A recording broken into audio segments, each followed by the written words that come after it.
अंधेरे में ले जाए। ये रोशनी है, सूफी साहब की रोशनी है कि 8 लोग जो है आज जो है उनकी मजार शरीफ पर हाजिर होकर के उनकी मजार पर हाथ रख करके जो है अपने आप को जो है मुरीद होने का, या अब मुरीद हो गया तो अब उसने इरादा कर लिया कि आज के बाद कोई गुनाह नहीं, कि वो अंधेरे से निकाल कर अपने 8 लोगों को रोशनी में ले आए। कुरान की आयत साबित हो रही कि नहीं हो रही है? अगर आप ही कहे साहब सूफी साहब तो मर गए, मिट्टी में मिल गए, लोगों को रोशनी में ला दिया, ये आपके आंख के सामने की बात है। साहब हमारे सामने बैठे नहीं है कुर्सी पर, है सालों हो गए आपको पर्दा किए हुए, लेकिन कुरान की जो मैंने आयत पढ़ी है उससे ये साबित हो रहा है कि आज भी जो है लोगों को अंधेरे से निकालकर रोशनी मिला। बलिया के पशवाड़ी शरीफ में सूफी मोहिउद्दीन चिश्ती रहमानी का 26वां सालाना उर्स।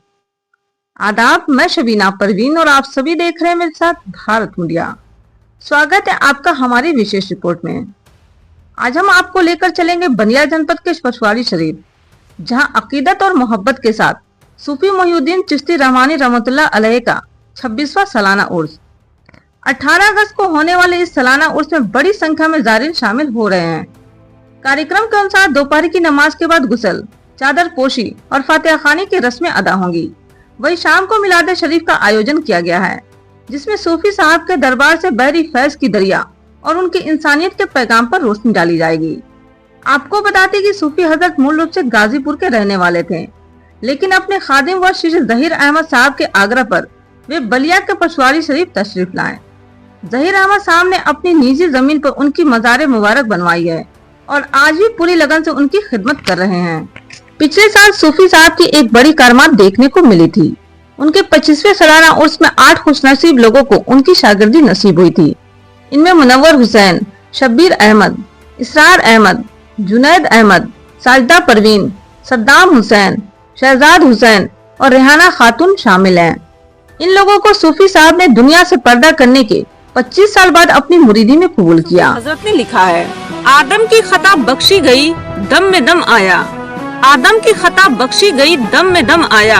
जिस दम के लिया पेशे खुदा, जिस दम के लिया पेशे खुदा, नामे मोहम्मद सल्लल्लाहु अलैहि वसल्लम। सूफी साहब मैं वादा करता हूँ आज तक के बाद मैं किसी को गाली नहीं दूंगा, आज के बाद जो है मैं कोई नाजायज और हराम नहीं खाऊंगा, आज के बाद जो है मैं कोई गुनाह नहीं करूंगा। तब तो वो मुरीद हो गया। तो अब मुरीद हो गया तो अब उसने इरादा कर लिया कि आज के बाद कोई गुनाह नहीं। तो इसका मतलब क्या हुआ कि वो अंधेरे से निकालकर अपने 8 लोगों को रोशनी में ले आए। लाए कि नहीं लाए? नामे मोहम्मद सल्लल्लाहु अलैहि वसल्लम। तौबा भी मजार के खादिम बताते हैं कि सूफी साहब एक बहुत बड़े बुजुर्ग थे और उनकी जिंदगी बेहद सादगी भरी थी। उन्हें कभी भी दुनियावी चीजों की ख्वाहिश नहीं रही। उन्होंने सभी अकीदतमंदों से सालाना उर्स में शिरकत करने और अपनी दिली मुरादें पूरी करने का आग्रह किया है। वो कैसा पागल अजीब बोली बोले, कि सुन के जमाने का ईमान डोले। कहाँ तो करूँ उस पर जलवा गरी का, मलक सुन रहे थे सदा अकबरी का।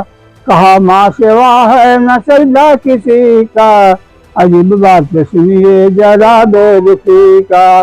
तो सजदे के वक्त में आदम से बोला, वह कैसा पागल अजीब बोली बोला। कहा मैं ही आखिर हूँ और इब्तदा हूँ, बातिन भी हूँ और जलवा नुमा हूँ। मैं ही खुद और मैं ही खुदा हूँ, आदम भी हूँ और शिव शंकर भोले। वह कैसा पागल अजीब बोली बोले, वह कैसा पागल अजीब बोली बोले।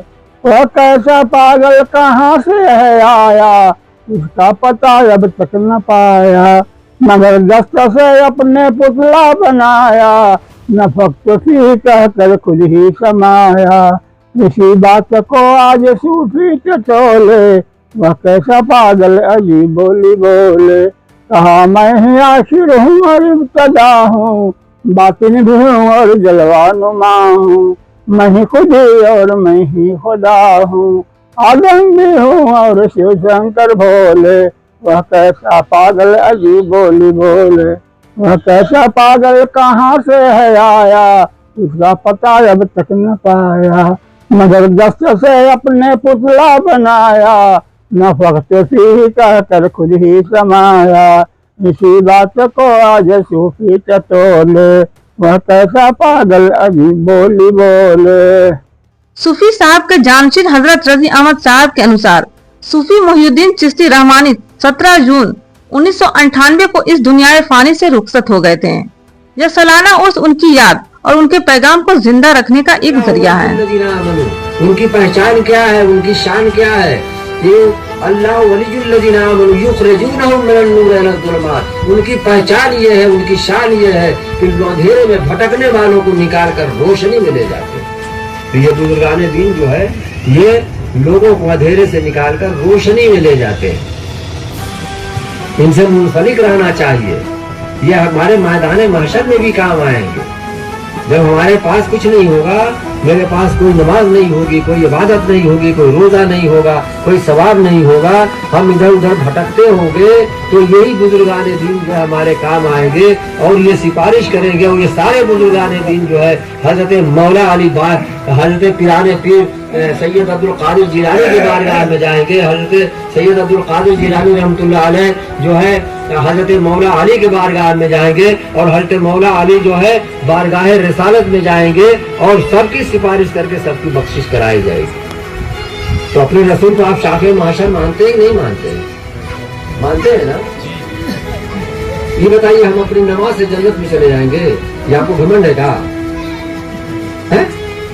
कभी घमंड मत कीजिएगा कि नमाज और इबादत जो पढ़ते हैं, नमाज नियत बांध के पढ़ते हैं और दिल जो है हमारा बेसरा रूट घूम रहा होता है। जी होता है कि नहीं होता है? फटाफट गए बाहर, जल्दी जल्दी वुज़ू बनाया, फटाफट उठे बैठे उठे, ये नमाज है?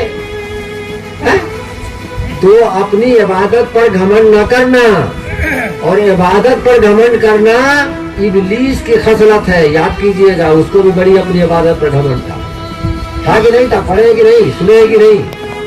अरे भाई, लिखा हुआ है कि जमीन आसमान में कहीं इंच भर जगह खाली नहीं थी जहाँ उसने जो है सजदा न किया था, इबादत न किया था। सुने कि नहीं सुने? बड़ा घमंड था उसको, है? लेकिन अल्लाह ताला ने कहा कि कुल्ना लिल मलाइकति इसजुदू लिआदम फसजुदू।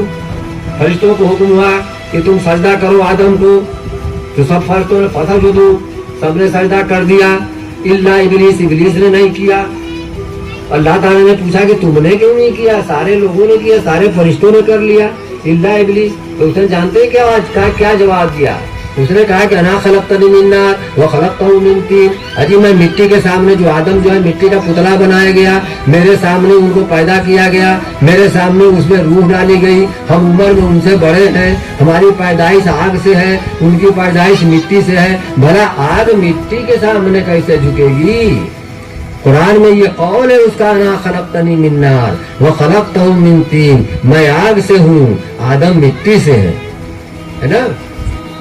तो अल्लाह ताला ने फरमाया वस्तकबर व कान मिनल काफिरीन। जो तकब्बुर करे वो काफिर है। तकब्बुर मत कीजिएगा कभी, न अपनी इबादत पर तकब्बुर कीजिएगा, न अपनी ताकत पर तकब्बुर कीजिएगा, न अपनी माल और दौलत पर तकब्बुर कीजिएगा, न अपनी आल औलाद पर तकब्बुर कीजिएगा।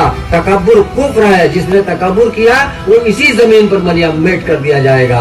बड़े बड़े तकब्बुर करने वाले, घमंड करने वाले, बड़े बड़े बादशाह मिटा दिए गए, बड़े बड़े राजा महाराजा मिटा दिए गए, बड़े बड़े नवाब मिटा दिए गए, बड़े बड़े जमींदार मिटा दिए गए। अगर हम आपने भी अगर तकब्बुर किया तो हम भी जमीन में मिटा दिए जाएंगे।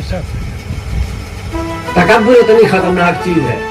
मेरे आका मौला जनाब मोहम्मद रसूलुल्लाह सल्लल्लाहु अलैहि वसल्लम से सहाबा किराम ने पूछा, या रसूल अल्लाह, इंसान को तबाह कर देने वाली क्या चीज है? तो आप सल्लल्लाहु अलैहि वसल्लम ने फरमाया कि उसका तकब्बुर। जी हाँ, आपने बिल्कुल सुना।